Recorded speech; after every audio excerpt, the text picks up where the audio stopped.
అదే RTV app వార్తల్ని క్షణాల్లో చదివే అవకాశం ఉంటుంది. ఒక న్యూస్ పేపర్, ఒక టెలివిజన్ ఛానల్ మీ చేతుల్లో ఎప్పుడూ ఉంటాయి. జగన్నాటకంలో రెండవ పార్ట్ అనిపిస్తుంది. గత 5 సంవత్సరాల ఎలక్షన్ ముందు కూడా కోడికత్తి సీనుతో ఈ పార్ట్లో ఆయన దాడి చేసినట్టు చేసి 5 ఏళ్ళు లాగాడు. అమాయకుడైనటువంటి ఒక దళితునికి బెయిల్ రాకుండా చేశాడు. ఇది 2.0 వర్షన్ అనిపిస్తుంది నాకైతే. నిన్నటి దినం గులకరాయితో తానే దాడి చేయించుకొని ఈ ఎలక్షన్లో లబ్ధి పొందాలని చూస్తున్నాడు తప్ప ఇందులో నిజం లేదు. ఈ మాట ఎందుకంటున్నానంటే ఇప్పుడున్నది ప్రభుత్వం ఎవరిది? వైఎస్ఆర్ ప్రభుత్వం. ముఖ్యమంత్రి ఎవరు? జగన్మోహన్ రెడ్డి. మరి కేంద్రంతో కూడా సత్సంబాలు ఉన్నాయి. కాబట్టి దీని మీద తగు విచారణ జరిపితే దోషెవరు తెలుస్తుంది, డ్రామానో జగన్నాటకం అన్నీ తెలుస్తాయి. మరి దానికి విచారణకు ఆదేశించుకోకుండా బస్సు విరామమని, బస్సులో అని దీని నుంచి పబ్లిసిటీ పొందుతూ అమాయకులైనటువంటి ప్రజల్ని ఈ ఎలక్షన్ సందర్భంగా ఓట్ల కోసమే ఈ జగన్నాటకం 2.0 వర్షన్ చేసినట్లు నేను ఎన్నికల్లో ఏ విధంగానైనా సరే గెలవాలనేటువంటి ఒక నీచమైన ఆలోచనతో జగన్నాటక సూత్రధారి అనేటువంటి పదం మనం గతంలో విని ఉన్నాం. దానికి అనుగుణంగానే ఈ జగన్నాటక సూత్రధారి అయినటువంటి జగన్మోహన్ రెడ్డి గారు మరొక నాటకానికి తెరతీశారు. ఇది ప్రతి ఒక్క ఆంధ్రప్రదేశ్ ప్రజలందరూ కూడా గమనించాల్సినటువంటి విషయం.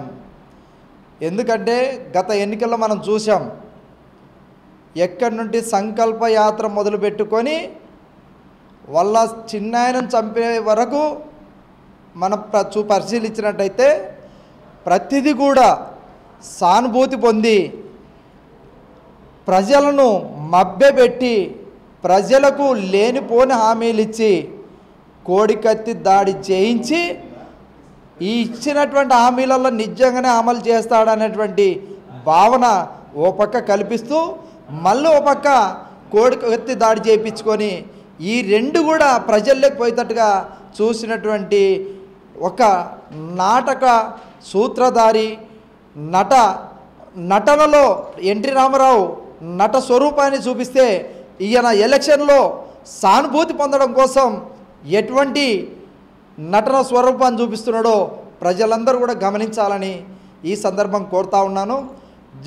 నిన్న జరిగినటువంటి దాడి ఖచ్చితంగా డీజీపీ పాత్ర ఉంటుంది, అలాగే ఇంటెలిజెన్సీ వాళ్ళ పాత్ర ఉంటుంది, పార్టీలోని ముఖ్య నాయకులందరి పాత్ర ఉంటుంది. వీళ్ళు కలిసికట్టుగానే దీన్ని ప్లాన్ చేసింటారనేది నా ఉద్దేశం. ఎందుకంటే గతంలో కోడికత్తి దాడి సంఘటన అయితేనేమి, వాళ్ళ చిన్నాయనను చంపినటువంటి సంఘటన అయితేనేమి పరిశీలించినప్పుడు మనకు అర్థమైంది. ఆ రోజు సిబిఐ ఎంక్వైరీ కోరినటువంటి ఇదే వ్యక్తి ఈరోజు ముఖ్యమంత్రిగా ఉండి కూడా ఈరోజు వరకు సిబిఐ ఎంక్వైరీ కోరలేదంటే ఆ రోజు ప్రజల్ని మభ్యపెట్టి సానుభూతితో ఓట్లు పొందినటువంటి వ్యక్తి మళ్ళీ సానుభూతి ఓట్లు పొందడానికి ఇది మొదటి ప్రయత్నం ఈ రెండో ఎలక్షన్లో. మరి ఇట్లాంటివి ఇంకా అనేక ఎత్తుగడ్డలు ఉంటాయి జగన్మోహన్ రెడ్డి దగ్గర.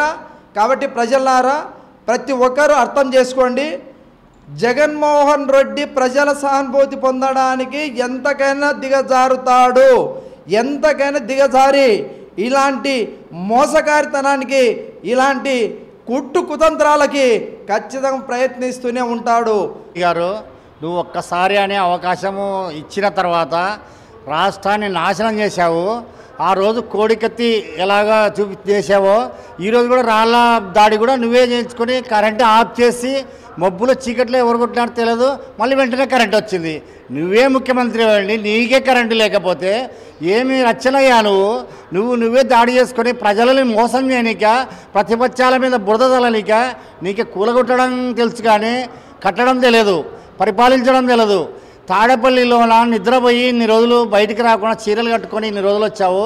ఈరోజు కూడా బస్సులో నుండి ఏసీ బస్సులో నుండి బయటికి కూడా దిగినావు, కరెంటు ఆర్పినావు, నువ్వే కొట్టుకున్నావు, నువ్వే చేసినావు, మళ్ళీ ఇలా దాడి చేసినావని ప్రతిపక్షాల మీద చేస్తావు. ఇది కుట్రలన్నీ పోయి మా చంద్రబాబు నాయుడు ముఖ్యమంత్రి అయ్యే వరకు ఈ పోరాటం ఆగదని ఖచ్చితంగా తిప్పి కొడతారని ప్రజలందరూ కూడా అర్థం చేసుకోవాలా. ఈ మోసగారి గతంలో ఎలా చేస్తాడో ఇప్పుడు కూడా అదే మోసం చేయడానికి చూస్తున్నాడు.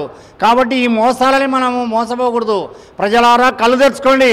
న్యాయమైన పరిపాలన మనకు రావాలంటే, మంచి ప్రభుత్వం కావాలంటే చంద్రబాబు నాయుడు ముఖ్యమంత్రి అయితేనే మనకు న్యాయం జరుగుతుంది. కాబట్టి మనం అందరం కలిసికట్టుగా చంద్రబాబు నాయుడు ముఖ్యమంత్రి అయ్యే వరకు ఈ పోరాటం సాగించి జగన్మోహన్ రెడ్డి కుట్రలను తిప్పుకొట్టాలని తెలియజేస్తున్నాం. మరిన్ని వీడియోస్ కోసం ఛానల్ సబ్స్క్రైబ్ చేయండి. లేటెస్ట్ అప్డేట్స్ కోసం వాట్సాప్ ఛానల్ ఫాలో చేయండి అండ్ లింక్ డిస్క్రిప్షన్ లో ఉంది. మరిన్ని వీడియోస్ కోసం ఛానల్ సబ్స్క్రైబ్ చేయండి. లేటెస్ట్ అప్డేట్స్ కోసం వాట్సాప్ ఛానల్ ఫాలో చేయండి అండ్ లింక్ డిస్క్రిప్షన్ లో ఉంది.